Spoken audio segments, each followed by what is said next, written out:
Hindistonning Rojastonidamiz, Jodhpur shahrida.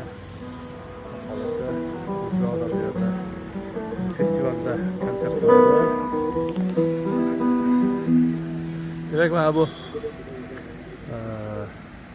Jodhpurning yuqoridan ko'rinishi, eski shahar qismi.